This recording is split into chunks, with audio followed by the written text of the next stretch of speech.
Hey guys, Dale Stevenson here with Kaiser University's Sports Medicine and Fitness Technology program.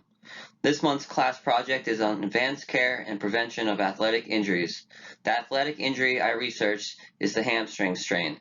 Today I'm going to be going over the anatomy and physiology of the hamstring, how a hamstring strain can occur, how you can prevent a hamstring strain from happening, and how you can rehabilitate and recover from a hamstring strain. What is a strain? A strain is the degree of tearing of the muscle fiber. The tearing or straining of hamstring muscles, particularly the long head of the biceps femoris, occurs frequently in athletics, particularly in sports that require brisk accelerations of speed and cutting, such as rugby, American football, soccer, and tennis.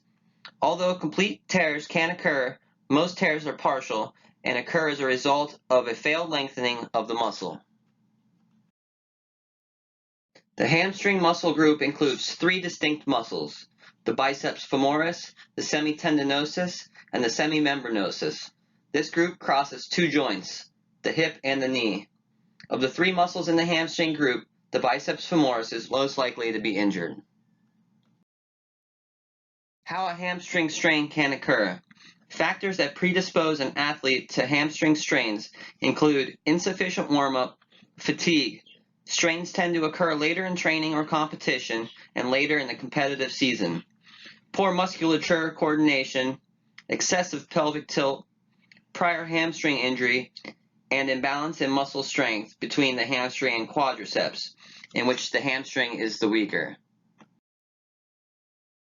Other factors that can cause a hamstring strain. Poor flexibility of the hip flexors and quadriceps alters the lumbopelvic mechanics by causing the pelvis to tilt anteriorly and increases the degree of lumbar lordosis, which is the curve in the lower part of the back, which places extra tension on the hamstrings. Also, poor running mechanics in which the athlete has excess forward lean causes the gluteus maximus, the prime hip extensor, in sprinting to function poorly. This results in overstriding, increasing the hamstring length and making a strain more likely. Ways to identify a hamstring strain. The athlete often becomes aware of the injury by hearing or feeling a pop in the area of the hamstrings, followed by immediate pain in the posterior thigh. This generally occurs during sprinting activities. A palpable defect can often be detected in the area of injury.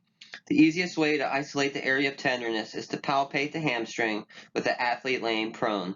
The athlete might feel tenderness in a focal area, especially soon after injury. By 24 hours after the injury, the tender area becomes more diffuse and difficult to localize. Some athletes experience a back-related hamstring injury in which a more gradual onset of pain occurs. In such cases, MRI typically reveals no hamstring injury. So you can perform a slump test to eliminate the possibility of neural injury as the cause of posterior thigh pain. To perform the test, ask the athlete, while seated, to extend each leg individually.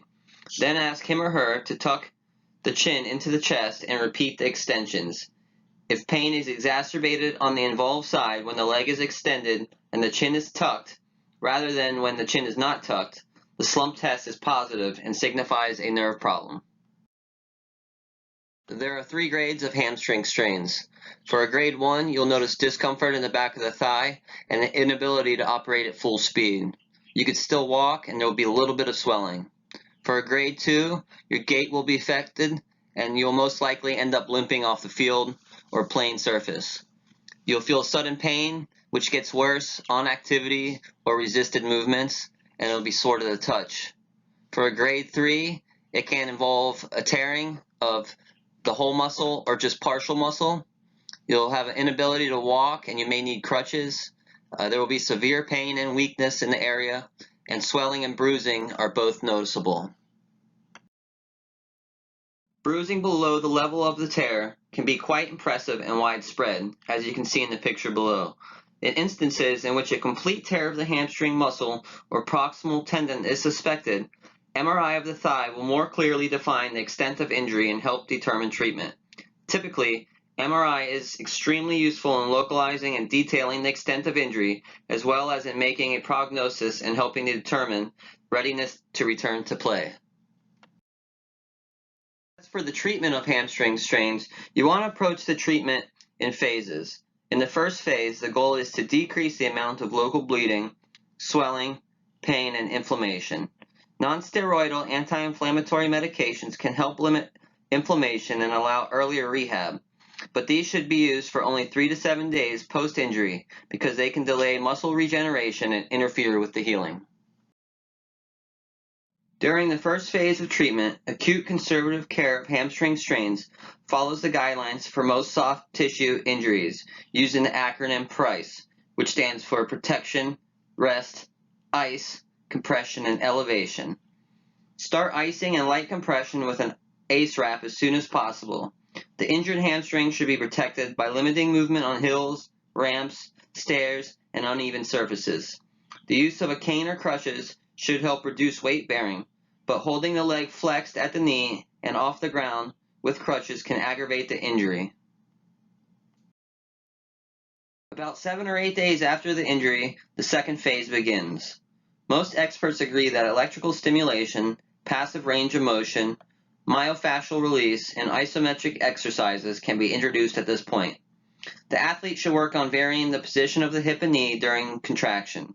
Stretching the hamstring while maintaining an anterior pelvic tilt and holding each stretch for 20 seconds has also been shown to be helpful. Once the athlete has regained voluntary control of the muscle, he or she may begin gentle stretching.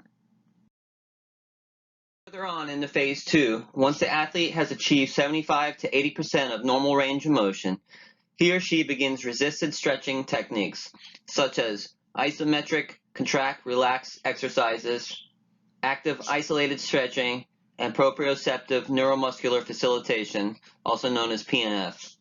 Initial strengthening through concentric resistive exercises, either isokinetic or isotonic, are preferred over eccentric resistive exercises because they pose less risk for re-injury. Swimming and cycling on stationary bicycle may be added at this time if pain allows. All exercises should be performed within a pain-free range of motion. Phase 3 of the treatment plan is known as the remodeling phase and occurs anywhere from 1 to 6 weeks after the initial injury. Pain-free static stretching of the hamstring, psoas, and quadriceps continues to be important to the rehab program. Eccentric strengthening is introduced in this phase. Some of the stretching and strengthening exercises should include hip rotation. This is important because many sport movements such as pivoting, cutting, or changing directions involve hip rotation, both internal and external, with hip extension, which places stress on the hamstring. In the final phase of treatment, the goal is returning the athlete to sport. This phase includes sport-specific activities, emphasizing increasing hamstring strength and flexibility to pre-injury levels or better. The athlete progresses from jogging to sprinting.